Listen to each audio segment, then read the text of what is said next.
Kalau saudara, Bapak dan Ibu guru ingin mengukur minat baca saudara bagus atau tidak, saudara coba saja baca. Sampai 15 menit masih ada konsentrasi tidak dengan yang dibaca. Kemudian kalau masih ada lanjut. Sampai 30 menit masih ada konsentrasi tidak. Jangan-jangan sampai 15 menit sudah sakit kepala. Berarti itu minat bacanya rendah. Ya. Jadi kalau Bapak dan Ibu membaca gitu ya, atau anak kita membaca sampai 15 menit atau sampai 30 menit itu sudah sakit kepala, itu menunjukkan minat baca kita rendah. Saya membaca bisa lebih dari 5 jam, misalnya gitu ya. Karena memang dituntut itu untuk nulis gitu ya, Bu Ira, Bu Ina dari Bumi Aksara menuntut tulisan-tulisan baru otomatis harus berdasarkan sumber-sumber baru. Termasuk mau ngajar, mau kuliah, mau seminar, ini berdasarkan membaca dulu gitu ya. Nah, itu yang minat baca secara umum, itu yang minat baca secara umum. Jadi terus terang kalau ditanya tadi ini yang dites apanya gitu ya,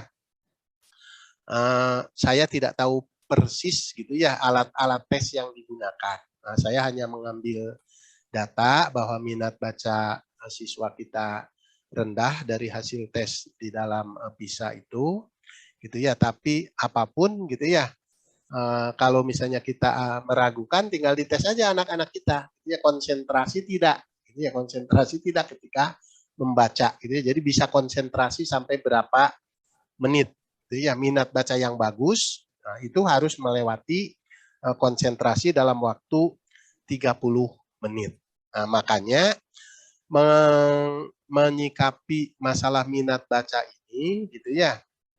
Pemerintah kan mengambil kebijakan budaya literasi. Budaya literasi antara lain adalah untuk meningkatkan minat baca itu, gitu ya. Makanya yang sudah mempraktekkan budaya literasi di sekolah-sekolah itu misalnya 15 menit sebelum pembelajaran, anak-anak disuruh membaca, bebas membaca apa saja, gitu ya. Nah, dengan begitu pun ini 15 menit banyak yang sudah tidak konsentrasi, Pak Hendar. Gitu ya. Jadi artinya ya betul rendah itu bisa kita buktikan gitu ya, hasil PISA itu bisa kita buktikan. Atau kalau Pak Hendar sebagai kepala sekolah, sebagai guru gitu ya di Sukabumi, dicoba saja anak-anak. Sampai 15 menit kita perhatikan gitu ya. Apakah sudah tengok kanan, tengok kiri gitu ya, sampai berapa menit, apakah bahkan sudah rame gitu ya, ngobrol satu sama lain, nah berarti itu sudah menunjukkan bahwa minat baca rendah, artinya tidak, artinya konsentrasi membacanya sudah buyar dalam waktu singkat. Jadi betul Pak Hairudin gitu ya, tadi ada kaitannya dengan budaya lisan, diperparah lagi sekarang oleh budaya gadget, budaya video dan lain sebagainya, sehingga bisa menurunkan gitu ya untuk Pak Hendar minat baca ini secara menyeluruh.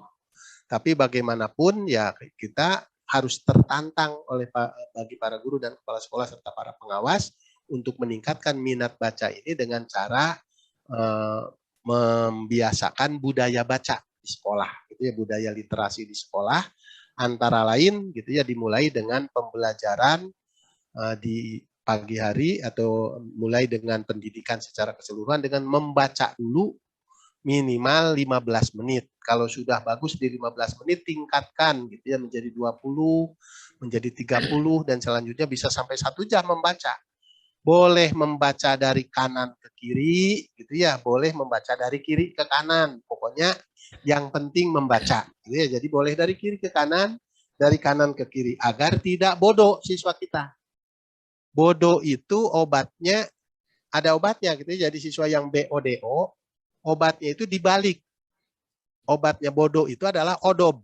Gitu ya. Jadi kalau BODO, obatnya dibalik odob. Odob itu singkatan dari one day, one book. Nah, kalau sudah odob, gitu ya, kalau siswa kita sudah odob, guru kita sudah odob, sudah one day, one book, insya Allah itu sudah literasinya sudah tinggi dan sudah bebas dari masalah minat baca. Artinya minat bacanya pasti tinggi kalau guru dan siswa kita sudah mampu one day one book atau one day misalnya paling tidak one chapter lah. Jadi obatnya bodoh adalah odob, dia dibalik odob one day one book. Kemudian ada juga one day one judge kan gitu ya, one day one judge gitu untuk yang odoj gitu ya. One day one judge itu terutama untuk siswa-siswa yang jomblo gitu ya, one day one judge karena odoj itu odoj kalau dibalikan jodoh gitu ya. Jadi kalau mau dapat jodoh ini untuk yang jomblo-jomblo ya kunci ini. Jadi saya tidak terlalu serius tapi ini bermanfaat gitu ya. Jadi one day one judge itu odoj gitu ya, dibalik itu adalah jodoh gitu ya. Jadi kalau saudara jomblo artinya tidak punya jodoh.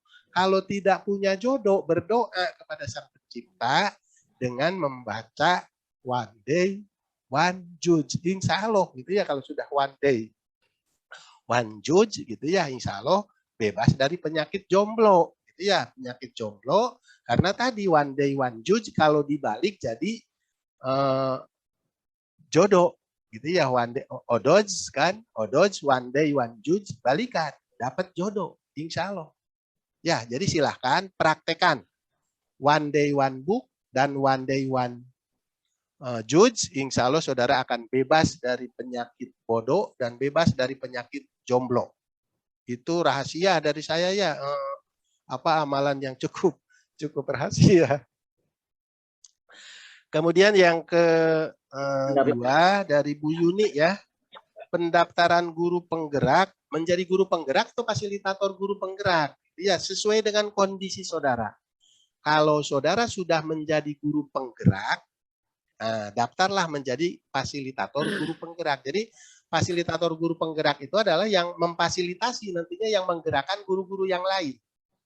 Dan kata Nadiem, gitu ya, kata menteri kita kan di setiap sekolah itu biasanya ada satu guru yang kreatif, gitu ya, yang suka dekat dengan peserta didiknya. Nah, biasanya guru-guru ini dekat dengan peserta didik, dekat dengan guru-guru yang lain, gitu ya. Biasanya suka agak komentar, kadang-kadang ngomongnya suka nyeleneh, suka aneh-aneh, gitu ya. Tidak biasanya lebih suka di kegiatan-kegiatan ekstrakurikuler daripada intrakurikuler. Ini ciri guru penggerak, gitu ya, walaupun belum lulus dapat sertifikat. Gitu ya. Jadi ciri guru penggerak itu adalah guru yang kreatif, ya, yang menggerakkan potensi-potensi peserta didik dan menggerakkan potensi-potensi guru yang lainnya. Nah, jadi kalau kita sudah menjadi guru yang kreatif, bisa menggerakkan guru yang lain dan bisa menggerakkan siswa di sekolah, gitu ya, terbiasa misalnya dan didengar oleh guru yang lain, kita daftar sebagai fasilitator guru penggerak. Tapi kalau kita di sekolah itu pendiam, gitu ya, biasanya ikut-ikutan guru yang lain, daftar saja dulu jadi guru penggerak. Ya, karena kalau fasilitator tadi yang memfasilitasi, to facilitate ya, fasilitator itu artinya asal katanya dari to facilitate, memberikan kemudahan kepada orang lain. Jadi kalau kita sudah bisa memberikan kemudahan kepada orang lain untuk menjadi guru penggerak, daftarlah menjadi fasilitator guru penggerak. Tapi yang baik gitu ya tentu saja jadi guru penggerak dulu, kemudian nanti misalnya semester berikut atau tahun berikutnya daftar jadi fasilitator guru penggerak yang memfasilitasi nantinya gitu ya. Itu untuk tadi ya yang Bu Yuni Novita. Kemudian untuk yang dua lagi dari Ibu Sophia dari Garut tentang mindset guru. Ini sama dengan lupa saya mencatat penanya nomor 3 tadi gitu ya. Juga sama pertanyaannya mengubah mindset guru gitu ya. Mengubah mindset guru. Nah, ini guru-guru kita itu sekarang beragam. Jadi kondisi guru di sekolah itu, ini untuk Bu Sophia, gitu ya. Dan tadi lupa saya mencatat penanya nomor 3 tidak sempat kecatat. Bu Imas Pak, Bu Imas. Bu Imas ya. Jadi Bu Imas tadi, Bu Imas dengan Bu Sophia pertanyaannya mengubah mindset guru. Ya, betul. Nah jadi Ibu Imas dan Bu Sophia serta guru-guru yang lain di sekolah kita itu sekarang guru itu beragam usianya. Dari mulai apalagi di swasta ya, di swasta di yayasan karena kan selama hidup ya kalau yang punya yayasan ya dia tetap jadi guru di situ. Jadi dari mulai generasi Bobby Bomber gitu ya, generasi X sampai generasi Alpha ya ada di sekolah saudara itu. Nah, makanya beragam tanggapannya, terutama berkaitan dengan teknologi digital. Misalnya sekarang daring gitu ya. Tidak semua, misalnya kalau generasi X yang generasi X gitu ya, itu belum tentu semuanya bisa digital. Seperti saya ini masuk generasi X. Jadi kalau saya lambat gitu ya, biasanya nanya anak saya, dibantu oleh anak saya gitu ya.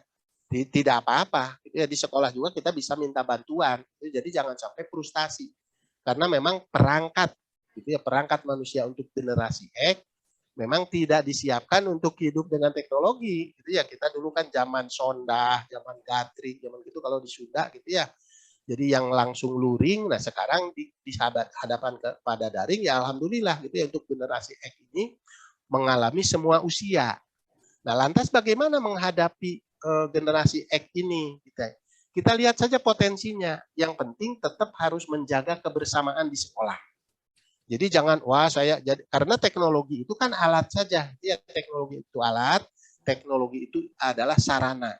Jadi bukan berarti menunjukkan kalau kita menguasai teknologi kita hebat, belum tentu. Itu ya, walaupun memang kuncinya sekarang adalah penguasaan terhadap teknologi. Nah, jadi untuk yang generasi-generasi Bobby Boomer dan generasi X ini harus difasilitasi, ya dibantu oleh guru-guru muda, kemudian diberikan kepercayaan ya agar tidak tersinggung.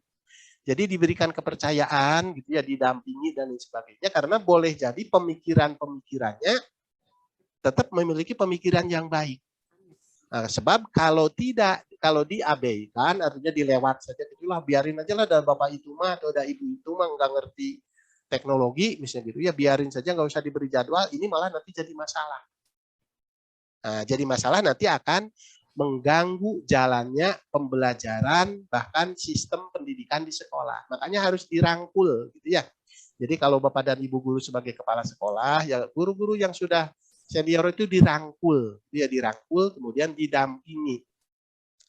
Kalau perlu misalnya mau Zoom gitu ya, mau Zoom dengan siswa, dibantu dibukakan Zoom-nya gitu ya, sehingga Bapak dan Ibu yang generasi X itu sudah tinggal duduk, tinggal bicara. Nah, nanti lama-lama dia seneng gitu ya. Nanti diskusi, seneng ya Pak ya ngajar pakai Zoom, sekarang tidak harus macet-macetan. Nah, nanti baru keluar. Nah, kalau Bapak mau belajar, nah baru diajari sedikit-sedikit. Ya, ini caranya, ini nanti di rumah bisa belajar juga ke anaknya. Nah, jadi saya kira tidak ada ketersinggungan ya. Sebab kalau sudah ada ketersinggungan, nanti wah kamu mentang-mentang kepala sekolah misalnya sudah tidak menghargai lagi saya yang sudah tua. Nah, ini nanti kalau sudah itu nanti akan timbul budaya dan suasana yang tidak nyaman. Jadi jaga kenyamanan, jaga kebersamaan gitu ya. Bisa saling membelajarkan satu sama lain, karena di era teknologi ini gitu ya, perkembangan ilmu pengetahuan teknologi dan seni ini sangat cepat gitu ya. Jadi makanya kita harus saling membelajarkan, saling memberikan informasi satu sama lain, dan jangan malu belajar kepada yang lebih muda, termasuk belajar kepada peserta didik kita, belajar kepada anak-anak kita. Jadi kalau misalnya di kelas guru misalnya gitu ya, guru gaptek, tapi pengen ngajar pakai PowerPoint.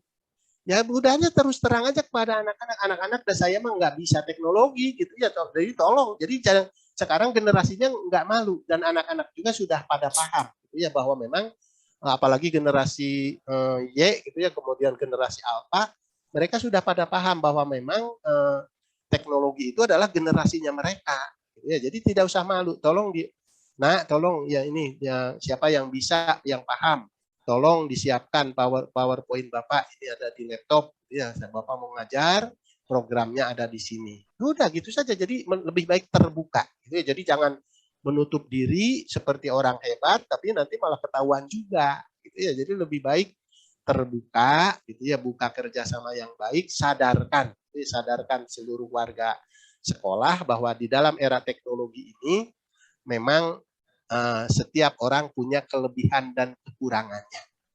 Kelebihan dan kekurangan itu gunakan untuk saling menutupi gitu ya, bukan saling menjelekan dan saling mencari perbedaan. Nah, insya Allah dengan demikian gitu ya, akan terjadi budaya yang aman, akan terjadi budaya yang nyaman, sehingga semua orang bisa belajar dengan baik, baik secara luring maupun secara daring. Nah, sebab begini ya, saya contohkan untuk generasi X, apalagi generasi baby boomer, saya misalnya gitu ya, tidak usah mencontohkan orang lain, itu kalau ngetik pakai HP yang kecil gitu ya, itu walaupun sudah dipelototi, itu tetap banyak salah, banyak typo. Tapi anak-anak itu ya, anak-anak yang generasi Y dan generasi Alpha, walaupun mereka memejamkan mata, gitu ya, memejamkan mata, ngetik pakai HP itu kesalahannya itu cenderung sedikit. Nah, disitulah yang harus kita sadari, gitu ya. Disitulah harus kita sadari bahwa memang teknologi sekarang sedang menguasai dunia. Jadi ya tetap kita harus menguasai teknologi beserta bahasanya. Gitu. Jadi teknologinya dikuasai, bahasanya terutama bahasa Inggris, gitu ya, yang digunakan dalam teknologi itu harus juga dikuasai. Bekalkan kepada peserta didik kita. Gitu ya. Jadi kalau kita kurang, paling tidak mudah-mudahan generasi kita lebih hebat lagi penguasanya di dalam teknologi. Demikian ya Bu Imas dan Bu Sofiah, mudah-mudahan bisa memberikan pencerahan untuk menjadi guru penggerak yang terbaik di sekolahnya masing-masing. Terima kasih, saya Terima kembalikan kasih, ke Prof. Terima moderator. kasih. Ya, mangga. Terima Mangga, Pak kasih, moderator, Prof. dilanjut. Jawabannya Seperti sudah, cukup ya. komprehensif dan insya Allah bisa diterima oleh teman-teman semua.